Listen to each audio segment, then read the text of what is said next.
How to unbox and set up the HP Color Laser 150 and MFP 170 printer series. First, remove any documents and foam supports from the box.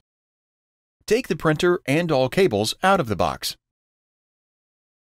Take the printer out of the plastic bag and then remove all tape and foam supports from around the printer.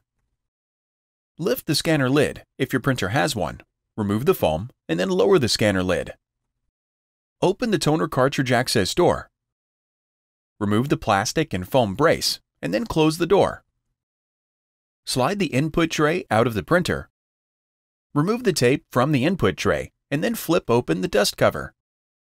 Slide out the paper length and width guides, and then load up to 150 sheets of paper into the tray.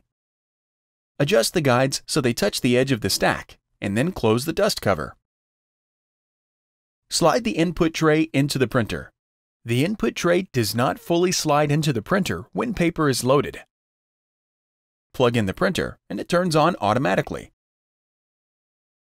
On your computer or mobile device, go to 123.hp.com and follow the prompts to download your printer software.